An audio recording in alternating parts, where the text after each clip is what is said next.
This is the comedy room where we discuss comedy and the people behind it. We'll be putting 1996 under the spotlight, and our comedy legend is none other than Rik Mayall. So, our year in the spotlight is 1996, and Verzo is going to talk us through what happened back then. Yeah, hello all. Well, on TV, we saw Zoe Ball replace Gabby Rosling on The Big Breakfast. I think Zoe wasn't on long before she was snapped up to host the Radio 1 breakfast show. We also, BBC One gave us Ballykiss Angel, Silent Witness, and Changing Rooms, whilst BBC Two gave us my all-time favourite one-off drama series, Our Friends in the North. In the film world, Steve McGann played the Doctor in the American-made feature film, Doctor Who. English Patient won the Best Picture Oscar, and Independence Day was the top-grossing film. In the world of music, Take That split up and the Spice Girls dominated. But real music, we saw the Britpop phenomenon take shape with Blur, Pulp and Oasis leading the way. In the world of sport, we had Euro 96, the Summer Olympics were in Atlanta, and Tiger Woods turned professional. So not a bad little year there. No, it seems so long ago because it's 26 years ago now, but yes, it is sort of, I remember The Big Breakfast vividly, but I don't remember Zoe Ball massively on it. But I remember her going on like Radio 1 breakfast show, she was seen as sort of like the big sort of personality of the time, wasn't she? Yeah, didn't she replace Chris Evans when he went AWOL? Quite possibly was then, yeah, because I think Chris Evans moved over to Virgin Radio as it was at the time, yes. And then things didn't go quite as well as expected. It was supposed to be that all his listeners sort of went over with him, and they didn't. But even like you said, Changing Rooms was just a complete phenomenon at the time, wasn't it? It was this little BBC Two show that went to BBC One and just exploded. Yeah, was that the Lawrence Llewellyn-Bowen one? Yeah, it was Lawrence Llewellyn-Bowen, Carol Smiley, Linda Barker possibly, and just lots and lots of MDF. Yeah. But it was a whole thing of you had to let your friend or your neighbor into your house to kind of guess what your choice of decor would be. I would absolutely hate that. I wouldn't hold back. If they came in my house and ruined it with their thoughts on what I think it'd look like, they'd be out. I wouldn't have it. I'm just thinking what my neighbors would do to my house. Yeah, let's not. But yeah, this Take That splitting was weird because I was at high school at the time, so of course I was surrounded by teenage girls that loved to Take That. It was actually Helpline set up, wasn't there? Yeah, it was weird. It was a very, very strange time. And then we got the Spice Girls, and I hated the Spice Girls. I couldn't stand them. I think, I've been dubbed by a few people, I've been a music snob because I'm well into the Beatles, Beach Boys, Bob Dylan, what I call proper musicians. And I have sometimes turned my nose up to the X Factor people and things like that. But at the end of the day, when you think about it, they're not doing any harm, are they? It's throwaway pop music, isn't it? It serves a purpose. I was going to say they don't, not going to be up to win any Ivor Novello awards, but Gary Barlow did that, so that's my take on that gone. But there is a bit for everyone. I like my Beatles, I like me Bob Dylan, but you know what? Sometimes when the Spice Girls comes on, I know it's my foot taps away, and I hate myself for it, but it taps away. You can't help it sometimes. It's bubblegum pop, and if you're in the mood for it sometimes, put it on. Yeah, and the thing is, we mentioned the Britpop, which was sort of that bubble was really sort of at its peak in sort of like 96, wasn't it? Yeah, I think it burst the day they all went to Diamond Street. I think that was game over for the Britpop phenomenon. Yeah, cool Britannia. Yeah. Yeah. Well, the thing is, by 96, Blur had released The Great Escape, Oasis had released What's the Story, Morning Glory, and Pulp had released Different Class. Everything was on the verge of either going stratospheric or going really, really, really spectacularly badly. And judging by Be Here Now, which was released a year later, certainly for Oasis, things went really, really, really badly. It was a terrible album. I remember buying that and thinking, what have I bought? The first time I ever really thought that about an album. It's happened plenty since, but that was really the first sort of time. But we had Euro 96, that tackle, or sort of that sort of retaliation to a tackle. That was the World Cup 2 years later. Yeah. Oh, was that? Oh, that was later, wasn't it? Yeah. This was Terry Venables when we lost in the semi-finals, and when probably the best England team I've seen in a lot of years, and the Beckham stuff come 2 years later. Yes, it does. I have to edit that bit out. So Euro 96, that was a sort of benchmark for many, many years to be held up against. And just, we never seem to get much better than Euro 96. Recently, they've been quite promising, but we'll wait and see what happens. And it did give us the god-awful Three Lions. I mean, it was great when it first came out. Now it's just too much. But I started so positive as well, didn't I? But I'll quickly turn negative again. So let's see if I can come back being happy again. The problem with Three Lions is you get things that you like, you put them all together. Doesn't always make the greatest thing because obviously I was a massive fan of the Lightning Seeds back then. Yeah, everybody loves David Baddiel and Frank Skinner. Put them together, and you get a football song that is not as good as New Order's World in Motion. No, but it's sold bucket loads. It's sold nearly 2 million copies in the 25 years it's been going. That's crazy. As you say, proper band doing a proper song. New Order, brilliant. Even Ant and Dec's "You're on the Ball" was better than Three Lions. Oh, I won't go that far. Oh, come on, it's a comedy podcast. I'm trying to get some laughs. Yeah, I'm laughing at you. So, speaking of comedy, the debuting shows in '96 were The Adam and Joe Show, The Legacy of Reginald Perrin, The Liverbirds had a reboot, we had Nevermind the Buzzcocks, Married for Life, and the Mark Thomas Comedy Project. So Adam and Joe, that was a real sort of hidden gem, wasn't it? Yeah, I think it was one that sort of people didn't sort of really realise about it till series 3 or 4, maybe. It's definitely one that people look back on now as being this really sort of legendary sort of show, but they didn't really pay much attention at the time. As we said, Reginald Perrin got a reboot again because this was that was a show without him, wasn't it? It was Leonard Rossiter had long gone, so they brought it back, and I think they all turned up reading his will or something, didn't they? And he made them do some really weird things to get their share of the money. Yeah, it was one of those sort of.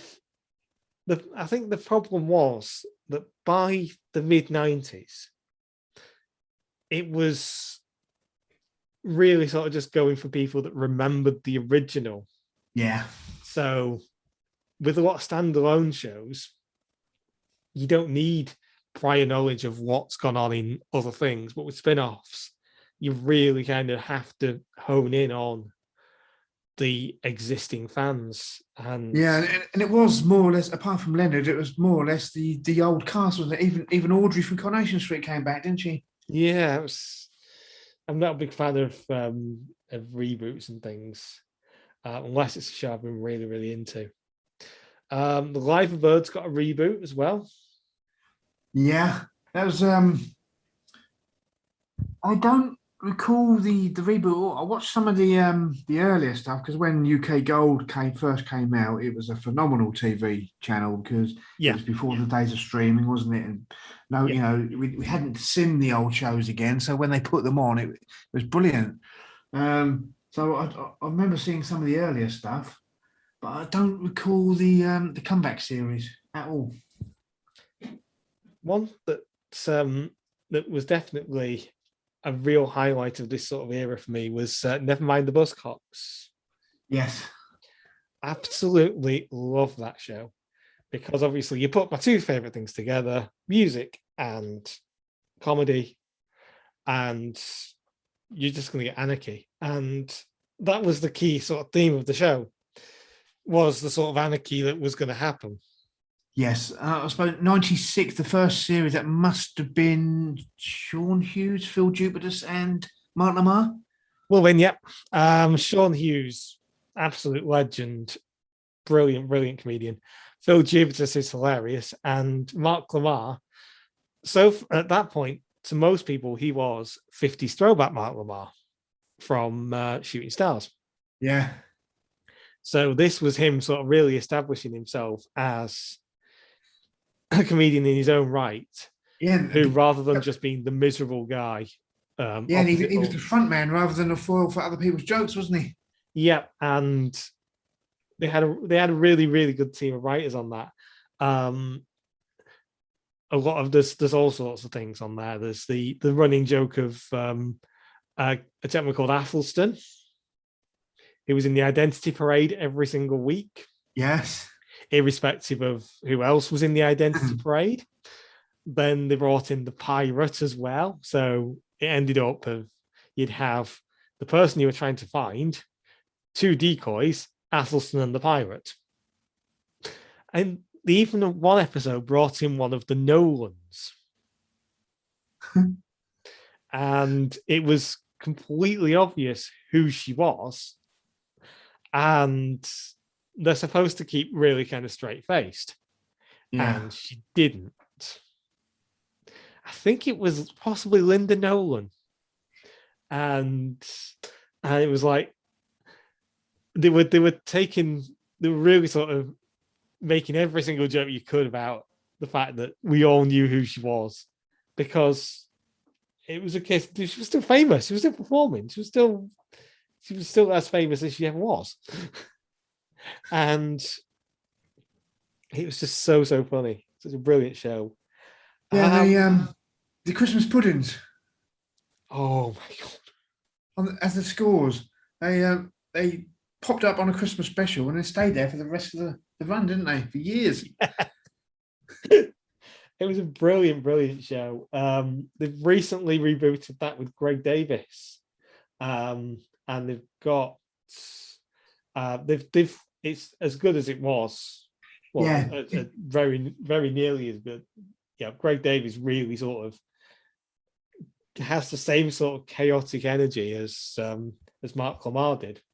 Yeah, and despite me knowing less than 50% of the people on it nowadays, because I'm old, and getting past the annoyance of Daisy May Cooper. Sorry, Daisy. We will hear nothing said against Daisy May Cooper on this show. Even her annoyance, her annoying laugh on the Buzzcocks. She's having the best time. Okay. The Christmas special episode, when they had, I think it was the Christmas when they had, or the one, they had the cast of Grange Hill on, didn't they? Yeah. And I think the one before that, when they had Bez and Sean Ryder on. Awesome stuff. Absolutely love that show. It will go down as in history as one of the greatest shows. Definitely one of the greatest panel shows ever. Another 96 debut was Married for Life. This was a remake of Married with Children, starring Russ Abbott. Now, this is a bit of a controversial opinion. I think that Russ Abbott has always had a bit of a rough time. People can be quite snobby about his comedy, but I always found him much funnier than sort of people ever gave him credit for. Apart from the worst thing he ever did was the song Atmosphere. Terrible, terrible song. But that's what he's known for, isn't it now? Unfortunately, yes. Yeah. But he made some really, really good comedy. And comedy in the 90s, especially on ITV, was a bit sort of hit and miss. There was a lot of sort of things that were sort of done in America and then just sort of localized for us. But Russ Abbott, I think he's actually funnier than people give him credit for. But See, I never watched this, but I used to watch the American one. Yeah. Solely because in the Anglia TV region, it was on late at night, just before Prison Cell Block H came on. So I'd stay up to watch Prison Cell Block H, and I'd catch the end of Married with Children. So that's why I watched it. I think that you probably got things earlier in the day than we did in Granada. Because for us, Prisoner Cell Block H was middle of the night, I'm sure it was.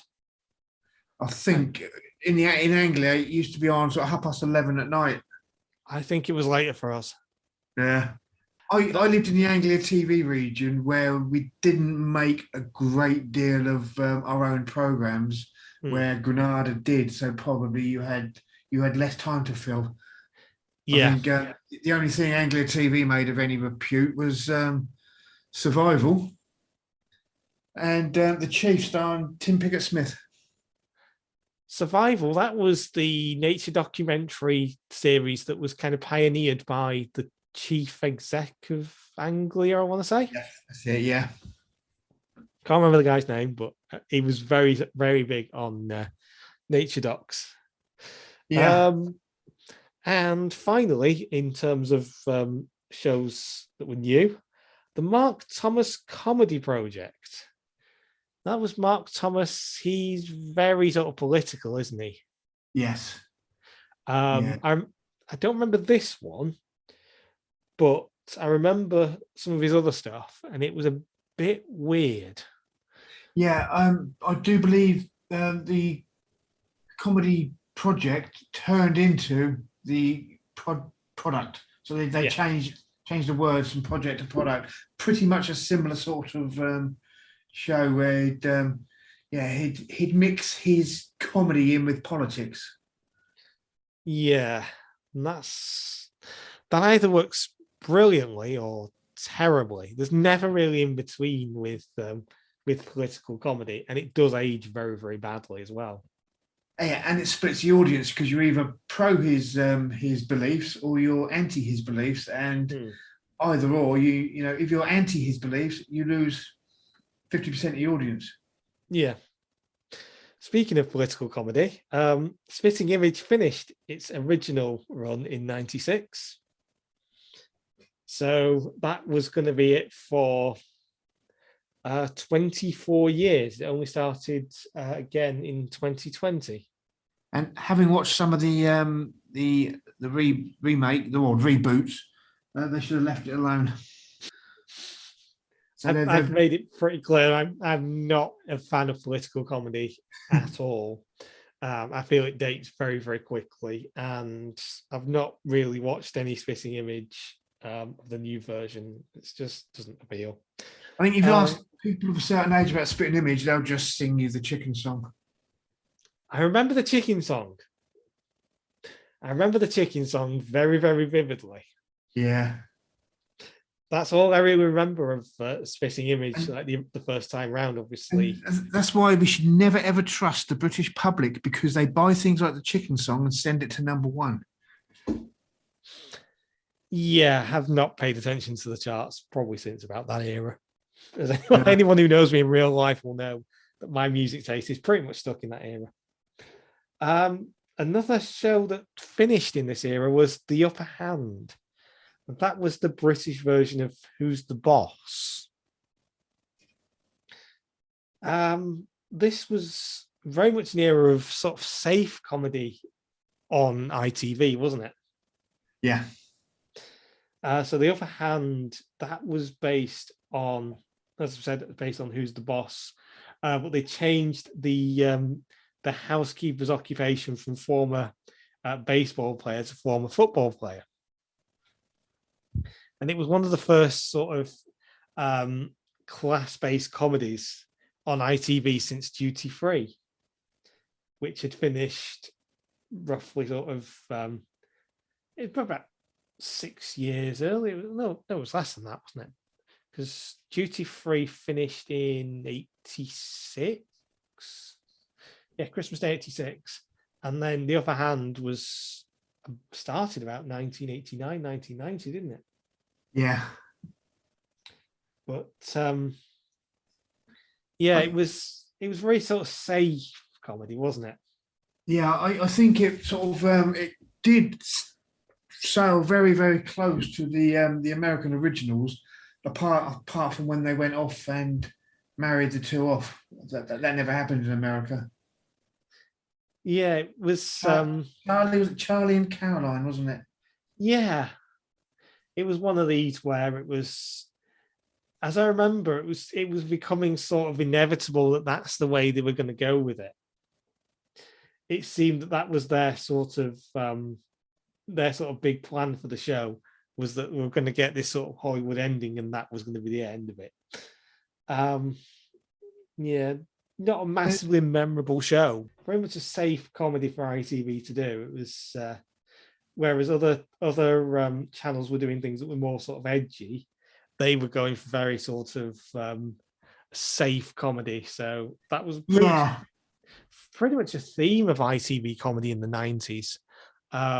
It was after this, they sort of tended to go for various shows starring either Linda Bellingham or Gwen Taylor in pretty much identical sitcoms. Did I say that Faith in the Future and Barbara were basically the same? Yeah. Maybe I did. Were they in any way different apart from the actresses in the lead roles? Answers on a postcard.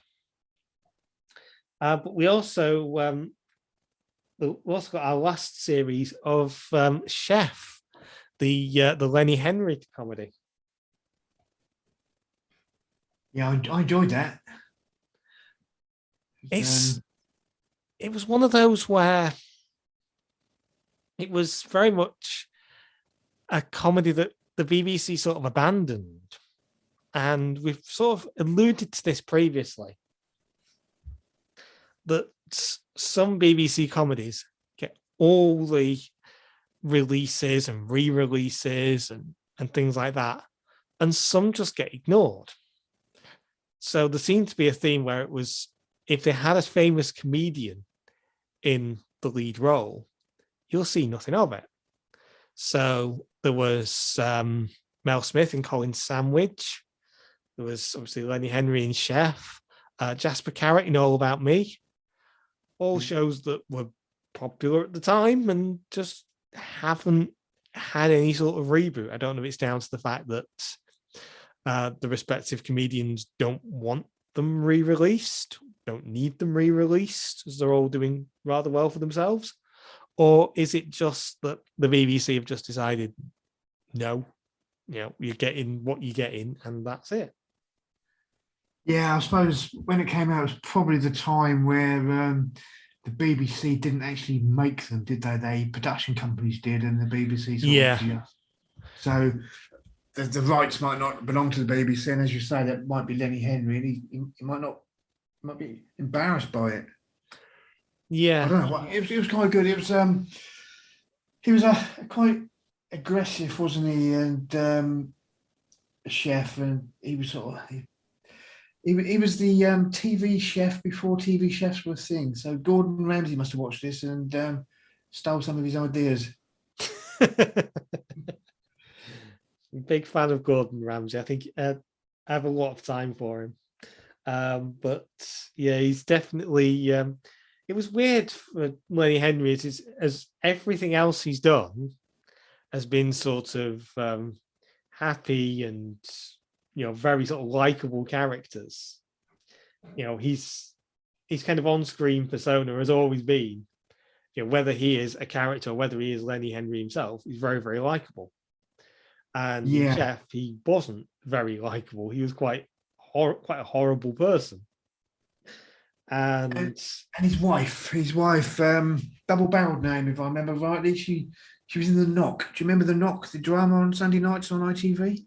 No. About the customers? No. By the same people who made London's Burning. What's her name again?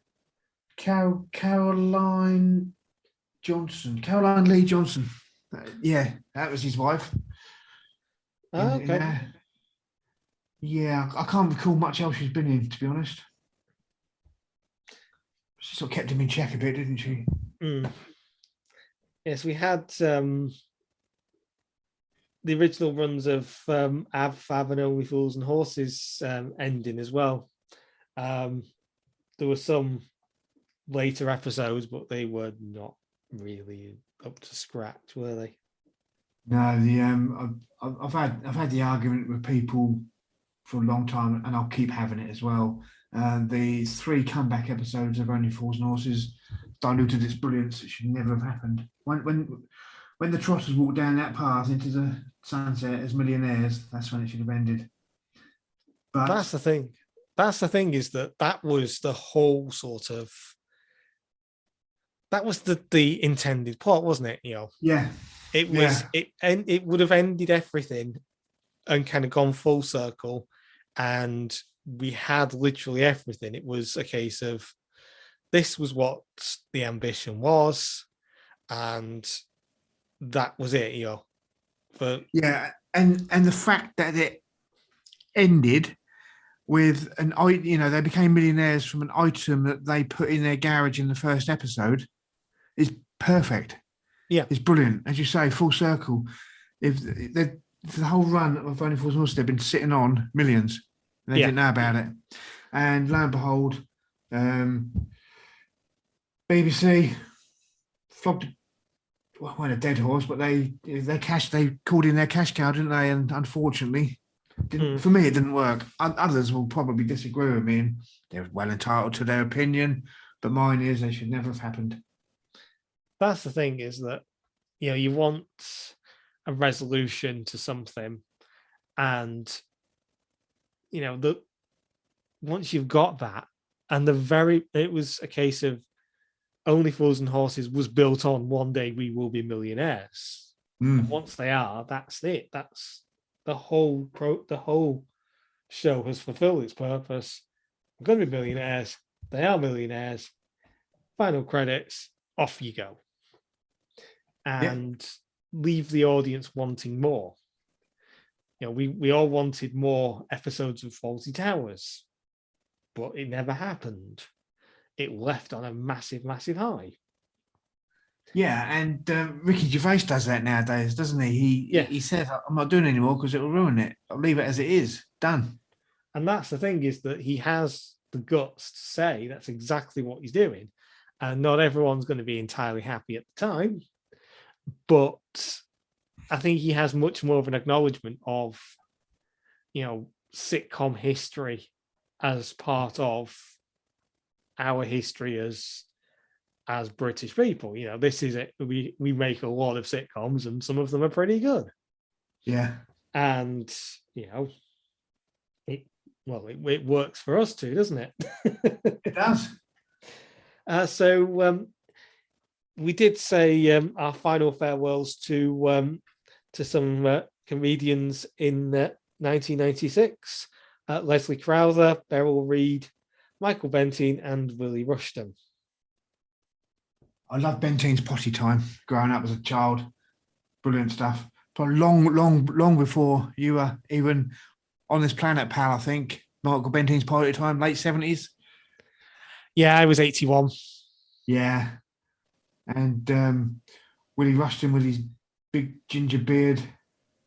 And Beryl Reid, she was Adrian Mole's grandmother in the first series. I think she was replaced by Lulu in series 2. Okay. She always reminded me of the Queen Mother. See, the only one I really remember is Leslie Crowther. Price is Right. I think he did. Yeah, and Mid-80s. Stars in Your. He was the original host of Stars in Your Eyes. Ah, yes, before Matthew Kelly took over. Yeah, because I think he had an accident or brain injury or something, didn't he? And he become poorly. Yeah. Yeah. So on to our comedy legend. We don't use the phrase legend lightly on this podcast, but I think it would be very, very difficult for anyone to object for it to be used to describe Rik Mayall. I think it's fair to say as well that if it wasn't for Rik Mayall and his contemporaries, we wouldn't have had the alternative comedy that we had in the 1980s at all. The first major show that he did and was really sort of front and center was well, aside from a kick up the 80s, was The Young Ones.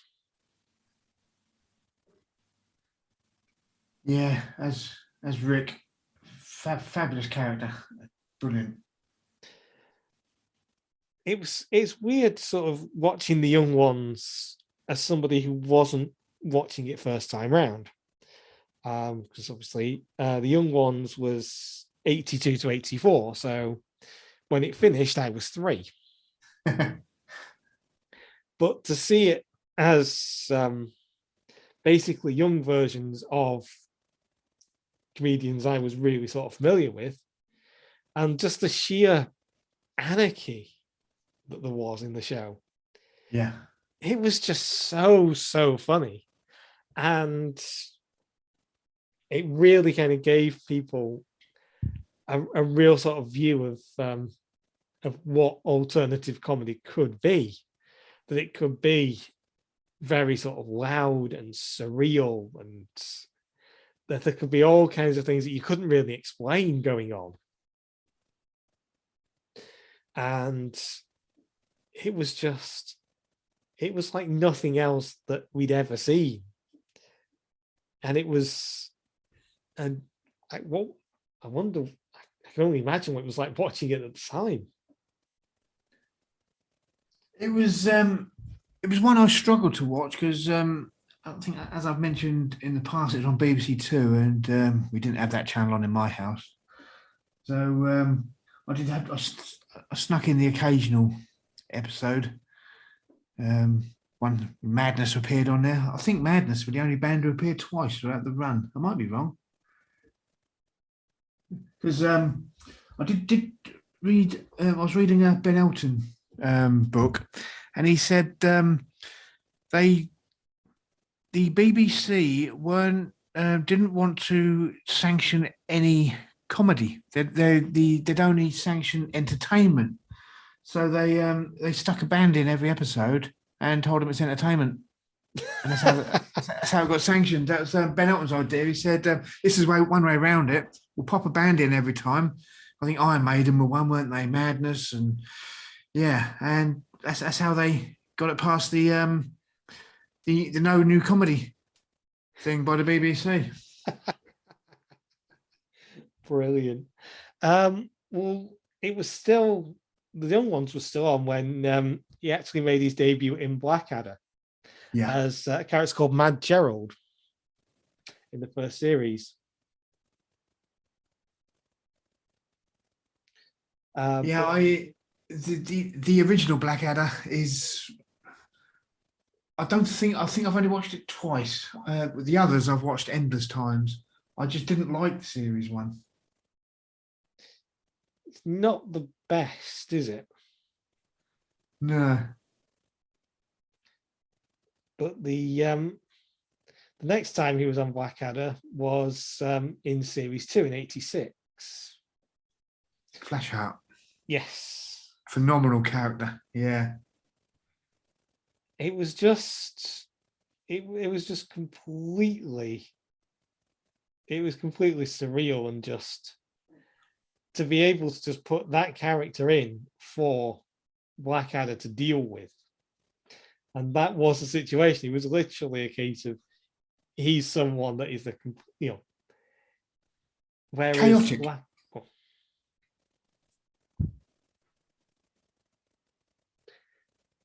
Yes, where you have Blackadder himself, who's very sort of quiet and sarcastic and things like that, very dry. You have Flashheart, who is the complete opposite. He is noise, he's chaos, and everything like that. And the contrast between him and Blackadder is just such a sight to behold. It's fantastic. But 87 to 94, The New Statesman. Yes, how do you feel about that when you don't like political comedy? You see, I I would go the route of it gets a free pass on the basis it's Rik Mayall. I think Rik really sort of makes it. I think they're laughing at politics rather than making a political statement, aren't they? Yeah, because the thing is, it's a case of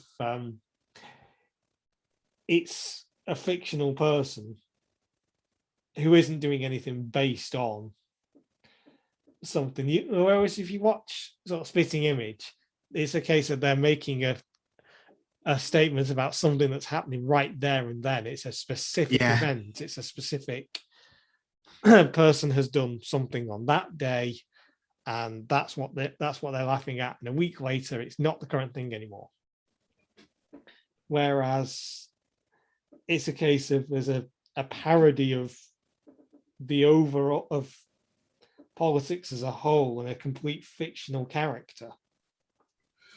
You couldn't turn around and say he's trying to be that person, because he's being a character.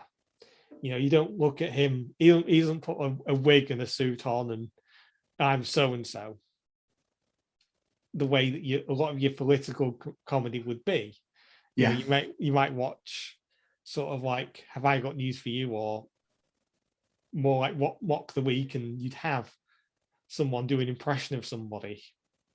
And this sort of area, you'd have sort of like people like Rory Bremner on TV a lot, and they'd be doing an impression and you know exactly who they're supposed to be. Yes. Whereas with this, it's a case of it's clearly Rik Mayall being a fictional character, and it's in a political setting, but he's still this fictional character with his own sort of ideas of what he's going to do and things like that. But the show that really sort of brought him to a lot of people's attention was Bottom, from 91 to 95.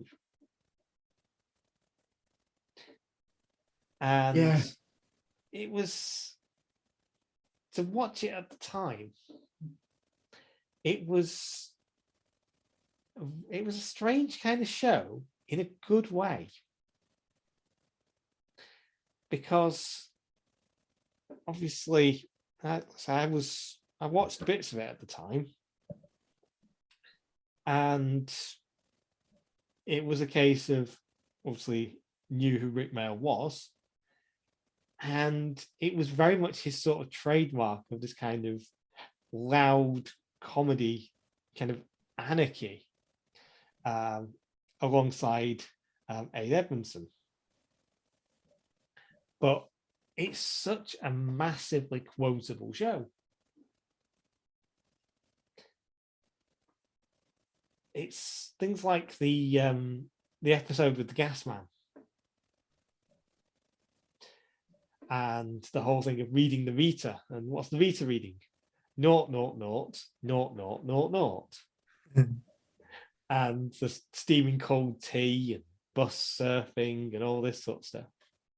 And it's just there's just so many kind of really immature sort of one-liners in there that really sort of appeal to our kind of childish sense of humor.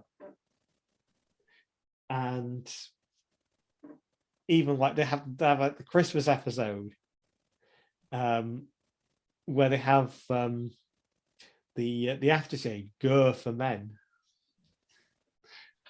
So one of them has a Frankenstein, and they have gold, which is represented by all gold chocolate, a Frankenstein, and Gur aftershave. That's right, yeah. It's a really, really kind of puerile humor, but so funny at the same time. But a lot of his work sort of after that was sort of like one-off episodes and a lot of voice acting as well, because and he moved into drama a little bit as well, didn't he? Yeah, because that's the thing, is that he had a really sort of engaging sort of voice presence, which was great for kids' films. So there's so many different bits of like voice acting he's done and drama and stuff like that, because he was a really, really great drama actor who just chose to do alternative comedy because that's what he loved, and he was so good at it, and he had the friends around him that were pioneers of it as well, and why wouldn't you? But he returned to comedy as Richard Davis in Man Down, the father of the main character. And a lot of people have said there's a great resemblance between Greg Davis and Rik Mayall. And if you ever watch series 1 of Man Down, you will see exactly where that comparison comes from. Yeah, it's perfect. You'd think they were father and son. Yeah. It's also worth mentioning the film Drop Dead Fred. Yes, that's a great film. He did do quite a few films, but the main sort of ones where he starred as an actual person or being of some sort, as Drop Dead Fred wasn't actually real, because he was an imaginary friend, wasn't he? Pardon? In Drop Dead Fred was an imaginary friend, wasn't he? Yes, he was. Yeah. There's I'm 30 years old now. There was talk of it being remade with what's his name, Russell Brand. No, can't do that. But no, I don't think that would work. It's one that needs to be left alone because it was quality. So Phoebe Cates, wasn't it? Winona Ryder. Oh, yeah. Yeah, so the only other film that he really did where he was like an actual person was Bring Me the Head of Mavis Davis. Why do I know that? That's stuck in my head for some reason. That's something was it on TV recently? I don't remember. No, I know why. Yeah, I was watching something old on TV a while ago, and there was a clip of it because Jane Horrocks was in it. That's why it stuck in my head. One that I've never actually seen, which is quite surprising, given it was one of these sorts of low budget British films. But it wasn't massively successful at the box office.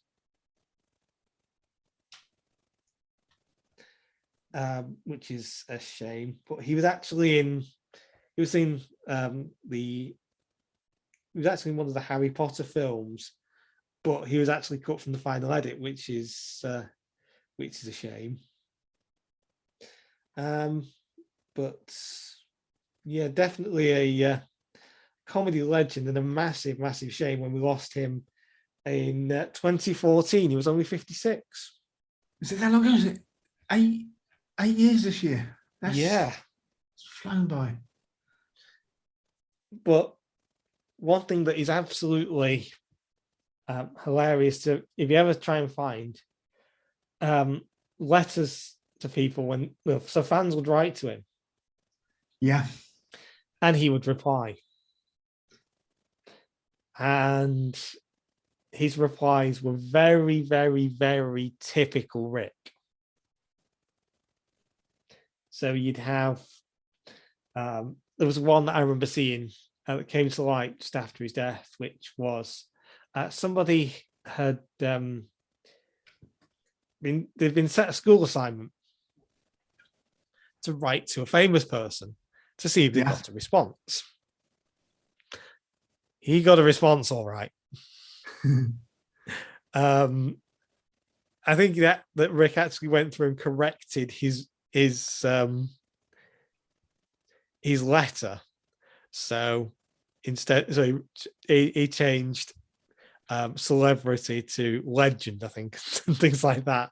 There's all these sorts of corrections that he's put in, and it's just so. It had me in absolute stitches. It's so funny. There's one other thing of Rik that stands out for me, being a massive book lover, was George's Marvelous Medicine he read on Jack and Nori. Oh, wow. Yeah, and it was one of the best, I say episodes, I think they went on for about, there was 2 or 3 sort of parts to an episode, depending on how long the book was, might be 4 or 5. And he done that, and you can imagine, I think it was sort of peak mid-80s when he was still known as Rik. And yeah, he was quite colourful in his reading of that book. I've actually found the letter that I was talking about. So the guy says, I'm director of sixth form at school, wherever it was, in the process of contacting numerous celebrities and positive role models for today's generation of young people. Rik's response is, I'm not a celebrity, I'm a pan-global phenomenon, you rude word we won't say on here. And he then goes on to put in a note, where's your signature, you lazy? And his the letter asks for a short motivational message. And 3 of his tips are misbehave, disagree, and fight endlessly. And it's just, if you put Rik Mayall letter into a particular well-known search engine, you'll find a few examples of the kind of thing that he would send. The language is somewhat not suitable for a family audience, as you'd expect, but it's just the kind of unhinged genius that you'd expect him to be. And you think when you see him on screen, oh, he can't really be like that in real life. And these letters show that he really was a huge comedic talent. And, there was just so much wit in what he did. But it's fair to say that he was a massive loss to the comedy community, and his place in comedy history is very much cemented as one of the all-time greats. Definitely, 100%. So, on to our next episode. We will be keeping our comedy legend a secret until nearer the time. You'll be able to hear who that is on our episode that was released on the 1st of March. But first, though, it's over to you to let us know our mystery year for next time. I think it's your turn. Oh dear God. You didn't send that mystery year generator to me again, did you? Yes. I thought I told my wife to refuse all post with a Felixstowe postmark. Have you been traveling the country to send it from different places to try and bypass my security controls? Okay, I've had a knock on the door and apparently it's here. Great, thank you. Okay, you little shower of excrement. What year are you giving us? Oh God. Oh dear God. What we got? 2004. 21st century comedy. You know my thoughts on that. That's what happens when you send this heap up here. You know what happens. You end up with a year that you don't like. We're going to have to put our hands in our pockets and buy a new random year generator, aren't we? Really? We're going to have to blow the entire show budget. Now, actually, we're going to have a show budget first. Yeah, there's no budget. Yeah, there's anyone who thinks that we are creating a high budget show here is sadly mistaken, unfortunately. But not only am I going to give you some 21st century comedy to watch, I'm going to send this down to you. Excellent. And I'm going to pack it particularly badly, so you have to glue it back together as well. But join us on the 1st of March to hear what comedy I've subjected Verzo to from 2004 and who our mystery comedy legend is going to be. We certainly hope you've enjoyed this episode, and you'll be looking forward to rewatching some more of Rik Mayall's wonderful comedy. So it just leaves us to thank you for listening and bid you a fond farewell until the 1st of March. Yep, goodbye all. Cheers.